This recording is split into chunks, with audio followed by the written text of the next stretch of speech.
Good morning, everyone. Thank you for joining us for this Facebook Live. It is Monday morning. It is November 18th. The weather is going to be changing. Changes are coming. Talk about that in just a second here. But first, a reminder, you can find us live here on Facebook. We go live Monday through Friday for you, about 8 o'clock in the morning. You can also find it on your Facebook feed later in the day. It stays up there for you. Also, look for us on your favorite podcast platforms and our Inform YouTube channel as well. We're all over the place. We'll get to news headlines too this morning, but got to talk about the weather. Not too bad today. No. After today. Beautiful today. Sunshine to start. Yeah. The sunrise was gorgeous. I've gotten tons of sunrise pictures right off the bat this morning. Temperatures into the 50s this afternoon, 53 pretty nice. degrees. That is nice. And not much for wind either. Southeast 5 to 15 miles an hour. Record high today is 60. And not that we're going to set a record or even threaten that, but it just goes to show you how close to record we are. Like how unusual it is for this time of year to be into the 50s. Now everything changes, of course, as we go throughout the day. We'll start to notice more clouds. That's kind of step one. You'll have an increase in the cloud cover. Rain moves out of the south later this evening and lasting into the overnight. And then right into your Tuesday too. Kind of a cold rain. We've got a rush of colder air moving in, meeting that rain too. And that'll be the ticket to switch us over to snow. Yeah. Oh boy, the S word. Oh, it'll happen up in the northwest parts first, and then it'll kind of spread its way down to the southeast slowly Tuesday night, then into Wednesday. Fargo probably won't see any snow until either late Tuesday or early Wednesday. Strong winds for both Tuesday and Wednesday, gusting 15 to 30 miles an hour sustained, and then gusting higher, gusting more like a 45 mile an hour.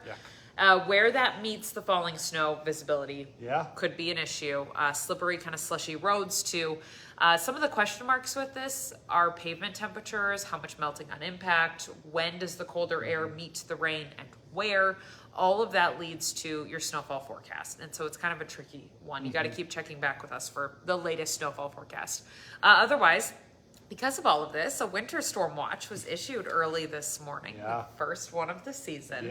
Fargo, Grand Forks not included in it, but Devils Lake, Langdon, Can-Do, back toward Mohall, so north central North Dakota, included in that winter storm watch for Tuesday afternoon into Wednesday. That's the area with the strongest winds and the most snow with this system. Fargo could maybe get a slushy road on Wednesday morning, but that would be about the worst of it. I don't expect it to be that bad here in the metro. We all turn colder, though, with this. We're down to a few flurries on Thursday. System quickly wraps up, and then high temperatures are in the 20s. Ooh, that's different. On Friday. That's a change. Scott here's going on vacation. Yeah, I'm getting the heck out of here. And must be nice.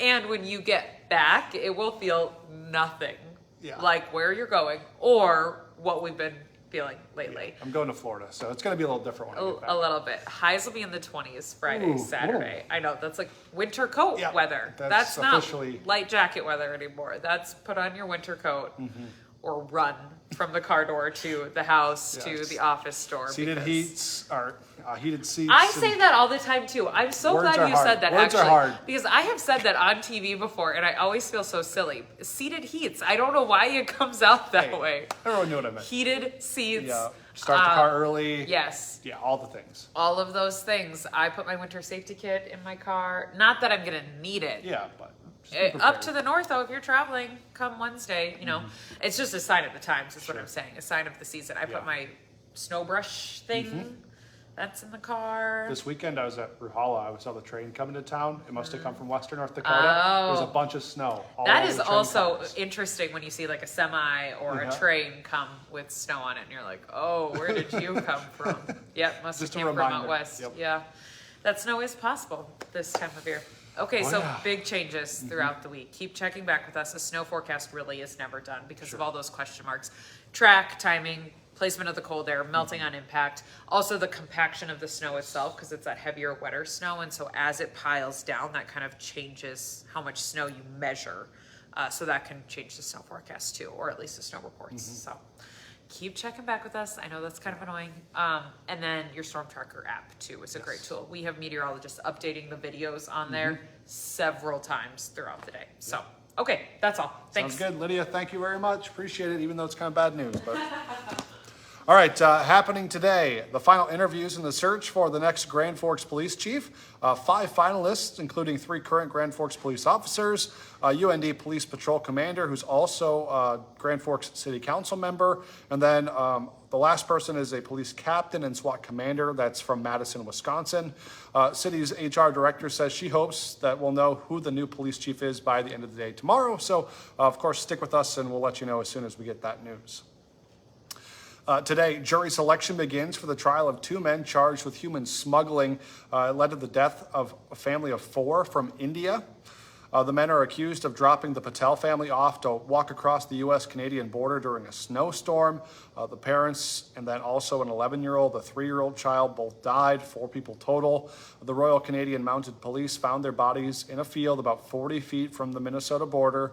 49-year-old Steve Shand, 28-year-old Hash Kumar Patel, who's not related to the family in any way, have pleaded not guilty on those charges so far. The trial is expected to last 5 days. Today, the Cass County Canvassing Board is going to be meeting to certify the general election ballots. The unofficial election results show Donald Trump and J.D. Vance with almost 53% of the votes. They also show Kevin Cramer won the U.S. Senate seat and Julie Fedorchak won the U.S. Representative seat. We don't expect any of those results to be changed, but the county will send the official results to the state to be certified on Wednesday. It's the last chance for people living in Moorhead to get out, get those leaves that might be still in your yard raked up and put on the curb so they can be taken away by the city. Last week that the city's going to be picking up curbside waste in the fall here before winter gets here. So they asked, put any leaves you have or grass you want to dispose of at the curb and put it in a compostable bag. Those bags do have to be below 32 gallons or 30 pounds. They'll be picked up on your garbage collection day. If you are planning on heading out for Thanksgiving, which is right around the corner now, it's coming up pretty quickly, experts say to be prepared for congested roads and busy airports when you travel. AAA expects a record number of Americans, nearly 80 million people traveling over Thanksgiving this year. 90% of those will be driving a car. The good news, gas prices lower than they were this time last year. If you want to know, the day before Thanksgiving is considered the busiest travel day of the week, and AAA recommends getting up early, getting an early start to try and avoid any of that heavy traffic. The earlier you can go, usually the better you are. That's kind of the rule of thumb. And then for your return trip, which would be on a Sunday night, those were going to be like the busiest time for travel. So keep that in mind. Pack your patience. Today on Hot Mic with Dom Izzo, the final week of the FCS regular season is here. NDSU is prepping for its showdown with the University of South Dakota. The Coyotes, a big season finale game. I think last year the Coyotes beat the Bison here in Fargo, so a bit of a revenge game. Plus, Horace won its first football title in its 3rd year of having a program. How the Hawks won so quickly. That's from 9 to 11 on WDAY Extra. And don't forget, for 99 cents a month for your first 3 months, get that all access pass to inform.com. Just go to inform.com/subscribe to get the deal. And then remember, join us for our newscast the rest of the day. Our next one's at 11 o'clock, then 4, 5, 6, 9, and 10. And we'll be back with First News tomorrow morning from 5 to 7. I won't be here, but Lisa and Lydia will. So join them, and they'll give you all the latest news and weather headlines as well. Have a great day, everyone. Bye.